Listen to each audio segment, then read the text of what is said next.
सोचो, तुम अमेरिका के एक सुनसान रेगिस्तान में गाड़ी चला रहे हो। आसपास सिर्फ रेत ही रेत है। अचानक रोड के किनारे एक बोर्ड दिखता है, restricted area, use of deadly force authorized. यानी अगर तुमने आगे बढ़ने की कोशिश की तो तुम्हें गोली भी मारी जा सकती है। ना कोई टूरिस्ट, ना कोई गाइड, ना कोई एंट्री टिकट, सिर्फ सन्नाटा और दूर पहाड़ों के बीच छुपी हुई दुनिया की सबसे मिस्टीरियस जगह एरिया 51। एक ऐसी जगह जिसके बारे में लोग कहते हैं यहाँ एलियंस रखे गए हैं, यहाँ यूएफओस की टेक्नोलॉजी पर एक्सपेरिमेंट्स होते हैं और यहाँ ऐसे सीक्रेट्स छुपे हैं जो अगर दुनिया के सामने आ गए तो हिस्ट्री ही बदल जाएगी। लेकिन क्या ये सब सच है या सिर्फ इंसानी इमेजिनेशन का नतीजा? आज हम एरिया 51 का पूरा सच जानेंगे और यकीन मानिए जितना गहरा हम जाएंगे उतनी ही मिस्ट्री बढ़ती है। Since the late 1940s, Americans have been fascinated by a mysterious region in Nevada known as Area 51. What exactly goes on at Area 51? The Area 51. Area 51. Area 51. The Air Force has recently made public an archive of UFO reports and investigations. Are there any alien remains in Area 1955 दुनिया दो हिस्सों में बटी हुई थी, एक तरफ America, दूसरी तरफ सोवियत यूनियन। कोल्ड वॉर अपने चरम पर थी, हर देश दूसरे की ताकत जानने की कोशिश कर रहा था। अमेरिका को एक ऐसी जगह चाहिए थी जहां वो अपने नए और सीक्रेट एयरक्राफ्ट टेस्ट कर सके, ऐसी जगह जहां आम लोगों की नजर कभी ना पड़े। तब उनकी नजर पड़ी नवाडा के एक सुनसान रेगिस्तान पर। यहाँ आसपास ना कोई शहर था, ना भीड़, सिर्फ पहाड़ और बीच में एक सूखी हुई झील जिसे ग्रूम लेक कहा जाता था। इसी जगह एक सीक्रेट मिलिट्री बेस बनाया गया जिसका ऑफिशियल नाम भी पब्लिक को नहीं बताया गया। लोग इसे बाद में एरिया 51 कहने लगे। उस वक्त किसी ने नहीं सोचा था कि ये बेस एक दिन दुनिया की सबसे बड़ी मिस्ट्री बन जाएगा। अमेरिका ने इस बेस को मैप से लगभग गायब रखा। यहाँ काम करने वाले लोगों को भी अपने काम के बारे में घर पर बताने की इजाजत नहीं थी। उन्हें स्पेशल फ्लाइट से लाया और ले जाया जाता था। डॉक्यूमेंट सीक्रेट रखे जाते थे और जो भी यहाँ देखता उसे चुप रहना पड़ता। जितनी ज्यादा सीक्रेटरी बढ़ती गई उतने ही ज्यादा सवाल पैदा होने लगे। लोगों ने सोचना शुरू किया, आखिर एरिया 51 में ऐसा क्या है जिसे दुनिया से छुपाया जा रहा है? और इसी सवाल ने जन्म दिया दुनिया की सबसे बड़ी कॉन्स्पिरेसी थ्योरीज को। लेकिन असली मिस्ट्री अब शुरू होती है, क्योंकि कुछ साल बाद आसमान में ऐसी अजीब चीजें दिखने लगी जिन्हें देखकर लोगों ने कहा ये इंसानों की टेक्नोलॉजी नहीं हो सकती। और यहीं से शुरू हुई एरिया 51 और एलियंस की कहानी। 1950 के दशक के आखिर में अमेरिका के अलग अलग हिस्सों से अजीब रिपोर्ट्स आनी शुरू हुई। लोग कहते थे हमने आसमान में एक चमकती हुई चीज देखी, कोई आवाज नहीं थी, वो इतनी ऊंचाई पर थी कि आंखों से मुश्किल से दिखाई दे रही थी, कुछ सेकंड में गायब हो गई। उस दौर में यूएफओ देखने की खबरें तेजी से फैलने लगी। न्यूज़पेपर्स ने हेडलाइंस छापनी शुरू कर दी, रेडियो स्टेशन इस पर डिस्कशन करने लगे और आम लोगों के बीच एक ही सवाल था, क्या धरती पर एलियंस आ चुके हैं? लेकिन सच शायद इससे भी ज्यादा हैरान करने वाला था। उसी वक्त एरिया 51 के अंदर एक प्रोजेक्ट पर दिन रात काम कर रहा था। ये प्रोजेक्ट इतना सीक्रेट था कि अमेरिका की गवर्नमेंट ने भी इसके बारे में बहुत कम लोगों को बताया। यहाँ टेस्ट हो रहा था U-2 स्पाई प्लेन, एक ऐसा एयरक्राफ्ट जो उस वक्त किसी साइंस फिक्शन मूवी जैसा लगता था। ये इतनी ऊंचाई पर उड़ सकता था जितनी ऊंचाई पर उस दौर के आम पैसेंजर प्लेन्स कभी नहीं जा सकते थे। जब लोग जमीन से उसे देखते तो उन्हें लगता कि कोई चमकता हुआ यूएफओ हवा में तैर रहा है, क्योंकि उन्होंने पहले कभी ऐसा एयरक्राफ्ट देखा ही नहीं था। लेकिन कहानी यहीं खत्म नहीं होती। कुछ सालों बाद एरिया 51 में एक और प्रोजेक्ट शुरू हुआ। इस बार एयरक्राफ्ट और भी अजीब था। उसका नाम था A-12 ऑक्सगार्ड। ये प्लेन इतनी स्पीड से उड़ता था कि उस वक्त दुनिया के ज्यादातर फाइटर जेट्स भी उसका पीछा नहीं कर सकते थे। उसकी बॉडी अनयूजुअल शेप की थी। सूरज की रोशनी पड़ने पर वो दूर से एक चमकती हुई डिस्क जैसा दिखता था और जब लोग उसे देखते तो उनके दिमाग में सिर्फ एक ही बात आती, ये इंसान की टेक्नोलॉजी नहीं हो सकती। गवर्नमेंट चुप थी और जब गवर्नमेंट चुप रहती है तो अफवाहें बोलना शुरू कर देती है। एरिया 51 का नाम हर यूएफओ डिस्कशन का हिस्सा बन चुका था। किसी ने कहा उसने रात को बेस के ऊपर अजीब रोशनी देखी, किसी ने दावा किया उसने हवा में बिना आवाज की एक फ्लाइंग ऑब्जेक्ट देखी, किसी ने कहा उस ऑब्जेक्ट ने अचानक 90 डिग्री टर्न लिया, ऐसा टर्न जो उस वक्त की टेक्नोलॉजी के लिए नामुमकिन माना जाता था। हर नई कहानी के साथ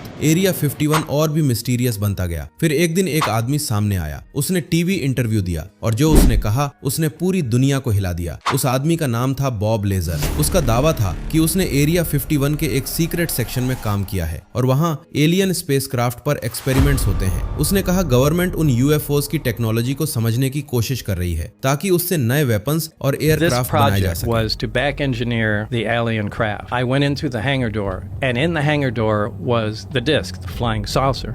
एरिया 51 ऑफिशियली एग्जिस्ट भी नहीं करता था, लेकिन अमेरिका के न्यू मैक्सिको स्टेट के छोटे से शहर रॉजवेल में ऐसी घटना हुई जिसने पूरी दुनिया की सोच बदल दी। एक सुबह एक लोकल लोकल रैंचर विलियम ब्रेजल अपनी जमीन पर गया। उसने देखा हर तरफ अजीब धातु के टुकड़े बिखरे हुए थे, पतली चमकदार शीट्स, अनोखे रॉड्स और ऐसा मटेरियल जो मोड़ने पर दोबारा अपनी ओरिजिनल शेप में आ जाता था। उसने ऐसा कुछ पहले कभी नहीं देखा था। उसने पुलिस को खबर दी और कुछ ही घंटों में अमेरिकन आर्मी वहां पहुंच गई। अगले दिन न्यूज़पेपर्स में एक हेडलाइन छपी, RAAF कैप्चर्स फ्लाइंग डिस्क, यानी अमेरिका की आर्मी ने एक फ्लाइंग सुपर रिकवर कर ली है। ये खबर बिजली की तरह पूरे देश में फैल गई। लोगों ने सोचना शुरू कर दिया कि हम इस ब्रह्मांड में अकेले नहीं हैं। लेकिन सिर्फ कुछ घंटे बाद ही गवर्नमेंट ने अपना स्टेटमेंट बदल दिया। उन्होंने कहा नहीं, वो फ्लाइंग सुपर नहीं थी, वो सिर्फ एक वेदर बलून था। बस यहीं से शक पैदा हुआ। लोगों ने पूछा अगर वेदर बलून था तो पहले फ्लाइंग डिस्क क्यों कहा गया? क्या गवर्नमेंट कुछ छुपा रही थी या सिर्फ कम्युनिकेशन की गलती थी? ये सवाल आज तक जिंदा है। समय बीतता गया लेकिन रॉसवेल की मिस्ट्री खत्म नहीं हुई। अगर आज तुम एरिया 51 के गेट तक पहुंच जाओ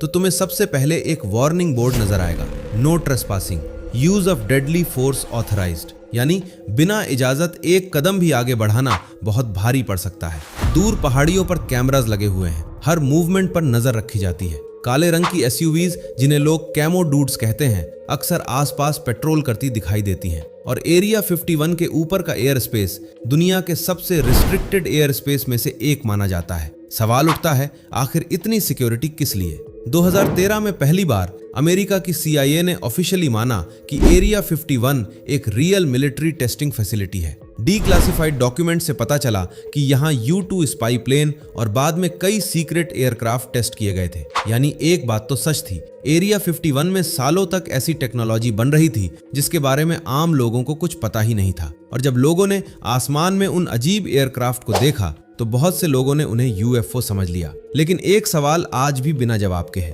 अगर एरिया 51 सिर्फ एयरक्राफ्ट टेस्टिंग बेस है तो आज भी उसकी सिक्योरिटी इतनी सख्त क्यों है? क्या अंदर नई जनरेशन के सीक्रेट वेपन्स बन रहे हैं या फिर वहां वाकई कोई ऐसा राज छुपा है जिसे दुनिया से छुपा कर रखा गया है? गवर्नमेंट ने कभी एलियंस की मौजूदगी का कोई क्रेडिबल सबूत पब्लिक नहीं दिया, लेकिन उसकी खामोशी आज भी नए सवालों को जन्म देती रहती है। और अब आता है सबसे बड़ा सवाल, क्या एरिया 51 में वाकई एलियंस है या ये सिर्फ इंसानी क्यूरियोसिटी और इमेजिनेशन का नतीजा है?